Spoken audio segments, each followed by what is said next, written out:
Hey loves, just a quick moon update. I'm so full of cold.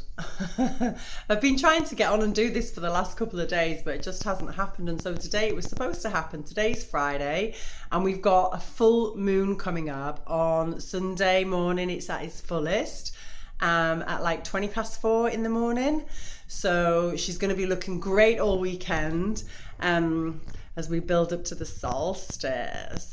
So yeah, full moon on Sunday morning. She's full moon in Gemini.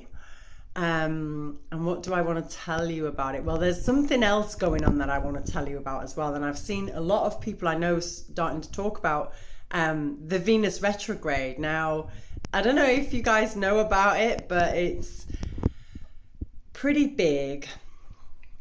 And it only happens every couple of years, and we're here now at this point where Venus is about to go retrograde. So if over the last week you've been feeling stuff coming up that's been like to do with how you love, to do with how you receive love, give love, how your relationships are, all relationships, family, friends, partners, kids, animals, work colleagues, you know, any relationships that you're in, they all may have been showing you some potential with that which you're going to be working in the next 6 weeks.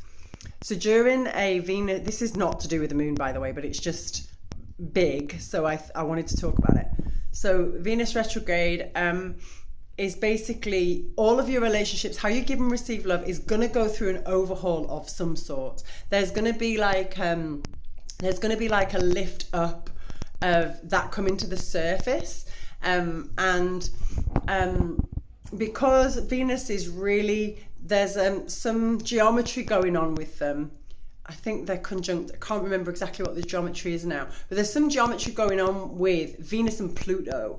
Pluto is the lord of the underworld. So that means that in terms of this relationship stuff, in terms of what you've got going on, you know, in that space, and not just in relationships, but also in relationship with yourself, how you feel about love. And because Pluto's the underworld, it's to do with like the darker side of love, the darker aspects of what it means to love, receive love, give love, and the darker sides of relationships for you. So if you're someone that is okay with that kind of stuff and can go there and be there and work with that, like it's still going to be transformational, because it's transformational, but it might be in a very positive way, or in a less uncomfortable way, so to speak. But if you are uncomfortable with that kind of stuff, it's gonna feel more uncomfortable. That makes sense, doesn't it? So that's the Venus retrograde. So she goes into her retrograde motion on Sunday, and she's going to be in there for 6 weeks, and then there's more movement from her as she starts to move then again to complete that full cycle. But for the next 6 weeks she's going to be in a retrograde cycle, so just be mindful of that. Okay then, moony stuff. So moon stuff. So moon in Gemini, like I said, she's at her fullest at like 20 past, it's about 3:30 on Sunday morning, and we've got the sun in Sagittarius. So often when I come on and I'm doing full moon stuff, I'm like, okay, so let's go carefully. This is about releasing, and what do you want to do? What do you want to release? And we get quite into the, you know, it can be quite heavy energy sometimes, powerful energy, definitely. But depending on what sign it is in, can just gives it that spin. Well, in Gemini, it's all about communication. It's all about flirtation. It's all about being out and about and being fun and lively. So it's going to be quite a fun full moon if you're kind of in that vibe. And because Sagittarius is in Sun as well, it's like the whole thing, the combination is yummy. So Sagittarius is all about being as expansive as you possibly can be, living to your fullest potential that you can live. And so, as we always do with a new moon, we release, we're letting go. So what I want you to do, and because it's me, and because of the way that I feel about vibration and about how that affects what we bring into our lives, I don't need to dwell too much here on the things that I want to let go of. What do I need to get rid of out of my life? What I want you to do instead is think about your fucking perfect life, like the best version of what you want, the best version. That's Sagittarius. Sagittarius will help you to tap into that. That's our conscious awareness. When a sign's in sun, it's in our conscious awareness. So it'll be really easy for you to grab hold of that at the moment. Excuse me.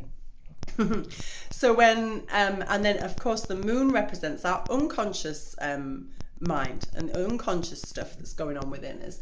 So as that's in Gemini, the talky kind of stuff just kind of throws itself in as well. So that's going to unconsciously be coming forward. So it's not going to be difficult for you to bring to mind the perfect version of your life. And as we're letting go in this Gemini moon, what is it that you need to let go of to allow you to become everything that you know you're capable of doing? So don't want you to dwell too much on, oh, I'm crap at this, or I can't do that very well, or this needs to be fixed, or that's not happening. What is definitely better for you to do is imagine yourself in that place where it's all worked out just perfectly, as it does, just perfectly. I want you to imagine that place. It's all worked out just perfectly, and the doors that you've got to get through between where you are now and where you're going. So, what are the obstacles? What are the things that are standing in the way at the moment?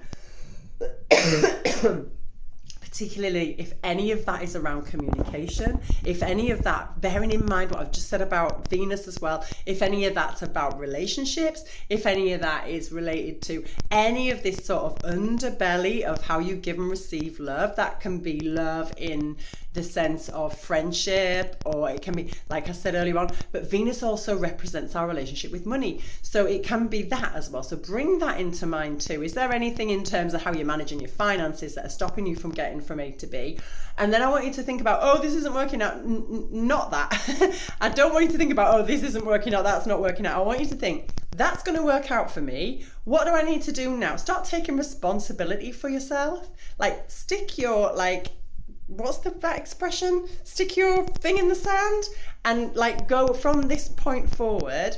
I'm taking responsibility for that image and I'm going to get myself there. And in order to do that, what do I need to let go of? Okay, how do you ritualize it? You light a fire. If that's a tiny little candle, that's fine. If that's a beautiful big roaring fire in your back garden, even better. Well, not even better, just wonderful. And then what I want you to do is write those things down that you're releasing onto some paper. And then as they go into the fire, allow them to go off into the sky. And once they've gone off into the sky, just sit there for a few minutes. And if you can't see the moon when you do this, just imagine her bright light shining into you and imagine her just filling you up. Just filling you up, all those spaces, all that stuff that you're letting go of, just imagine her filling you up. It's such a dreamy thing to do. There is also, I've got some new ways of working with a full moon that have really been like crazily working with for me. It's a recent discovery, something that was just a bit of a light bulb moment. Now, if you tune into me regularly on these moon updates, you'll know that I've got like a Manifesting with the Moon group that I'm starting in 2020. I think I've already got 7 people that are going to be along with us. So if you fancy being along for that ride, it means we'll have 2 calls every month. We'll get together on Zoom and we'll do some kind of call where we're one for the new moon and one for the full moon every month, and we'll really be working on our manifestations. We'll be working on the dream stuff that we want to bring to life, and the starting point for that is that I'm going to be doing a free sort of vision board thing at the beginning of January. So if you want to know more about that, drop me a line. You can either message me on here, contact me directly, and if you're on my mailing list, you'll be getting an email out about it anyway. So that's going to be going on sort of in the first couple of weeks in January, that workshop, and then we're going to take it from there. Woo! Enjoy the full moon, babes, and enjoy solstice when it comes. Sending you loads of love. Bye.